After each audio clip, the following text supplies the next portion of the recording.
So let's talk about solutions, what we could do. Number one, write it on the paper.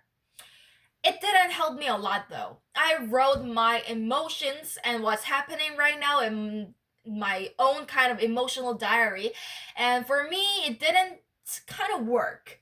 So, I just wrote it on the board, but the things that I write it on the wall is like the things that I'm going to do after I finish my whole thinking.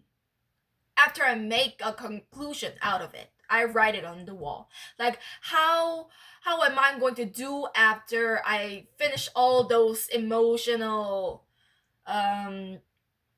emptying?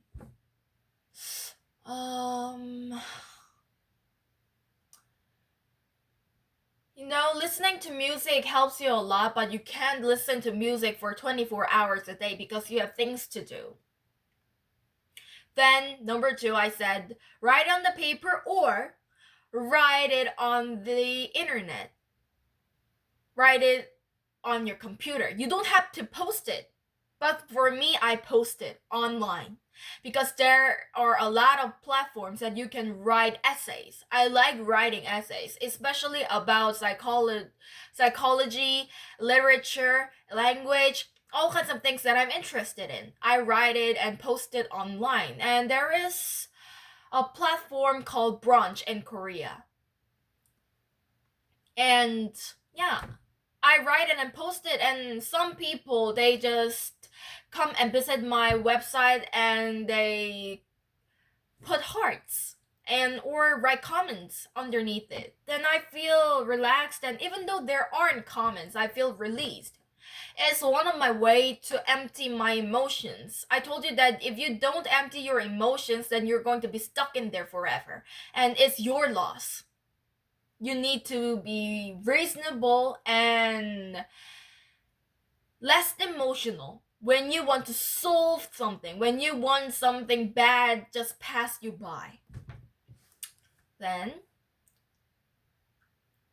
what do you have now? You have the things that you have to figure out in reality, like tests. For me, midterm. I have midterm. This week and next week, I have a whole reality. I feel it's big for me, though. So, I don't know whether I have to thank for it or not, because there are some things that I have to take care in my reality. I don't get deep into my emotions about the bad things that are happening right now. I told you I have trouble at home, like my family is in depression or something kind of like that. I was shocked, but I just told you the part of it, but this is just the part, this is just the sum of the whole. I didn't tell you the whole thing, and I'm not going to because it's private. But the thing is, I have a big crisis that I'm facing in my whole 22-year whole life.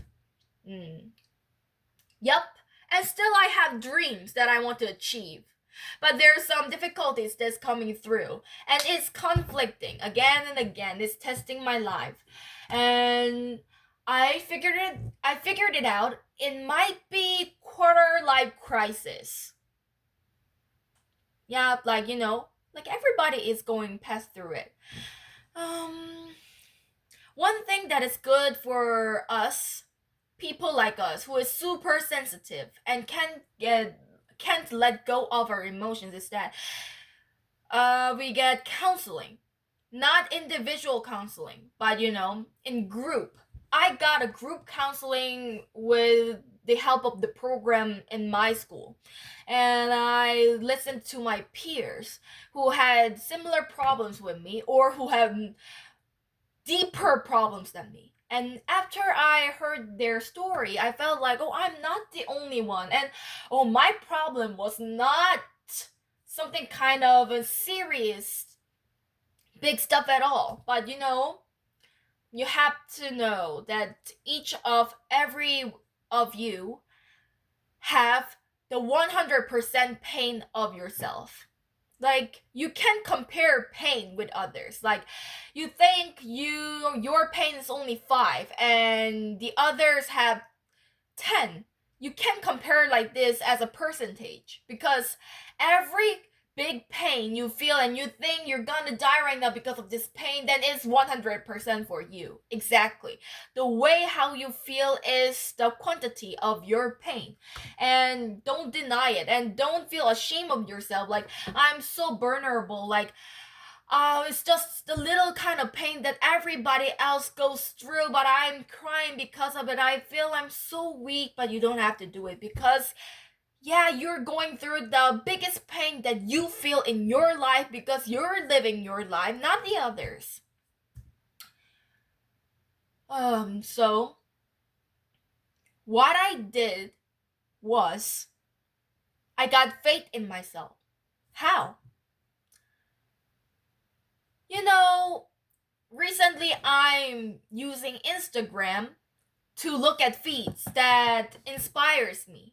And I listen to podcasts, TED Talks, things like that. And some people say that even though you watch some things from the YouTube channel or something else, like everybody else is telling you, if you don't change, you don't change. They're right. But the thing is, here's the thing: if you don't have any power, like, oh, I don't want to do anything, and I can't even held my finger up straight. If you're in that kind of mood, if you can't do anything and you feel like you don't want to do anything, you don't want to eat, you don't want to wash, you don't want to take your medicine, you don't want to do anything that is really important, essential in your life, then do the things that at least you can do and don't let go of the things that you have to do. Firstly, I need to prepare for my midterm exam. Then what I'm going to do, I'm not going to give up. I'm just going to do it recklessly. I'm not going to do it 100%. I'm just going to do 50% for today and tomorrow, even though tomorrow is the test. I don't have the strength. What I'm going to do, I'm just going to do it. I'm just going to use 50% for today. I just decided that I'm going to do it like that. And it doesn't matter because I'm doing it. In this situation, I'm still doing it. And another thing, secondly, I told you I'm listening to podcasts and YouTube feeds, stories that other therapists and other influencers are telling you. Like, you know, some famous people come out and tell you, like, motivates you, like, you need to do like that or this. Like, you think is you're not going to change after listening to it. It's just the momentum you think. But the thing is, it's okay even though it's temporary. Just listening to other people's words can help you. Because right now you don't have the strength to tell yourself. Then at least let someone else tells you and hit it in your ears until you can say those words to yourself again. You can recharge your energy. Until then, you can borrow someone else's voice. Listen to it again and again and again. That motivates you. Listen to their motto, listen to their confidence, and make it into yours. You don't have to do a thing. You just have to turn it on and open your ears. Like, you don't have to open your ears to understand though. If you're really in a bad mood, just listen to it again and again without thinking. And then one day, you will have the strength to listen. What I say listen is understanding listening. Listen and understand what they're saying and make it into yours. And after that, you don't need those things. You just need to create your own routine to get back to your feet. And then you're recovered. You can say those things that those therapists or those celebrities told you to motivate you by yourself. You can make your own motivation. And that's the point when you get confidence. So step by step. It's okay that you don't do big things, do small things, but just do it. Just do it. You don't have to do it perfect. You just do it 30%, 20%, even 10%. You just did something today, then you're good. in life, I think sometimes that is your best. And if you, in the future, you're going to thank yourself for just doing it, even it's just 10%. Because those are going to be accumulated. And later on, it will be 100% of your life. Actually, these are the things that I want to tell myself. But I hope this video could help you too. So, bye-bye.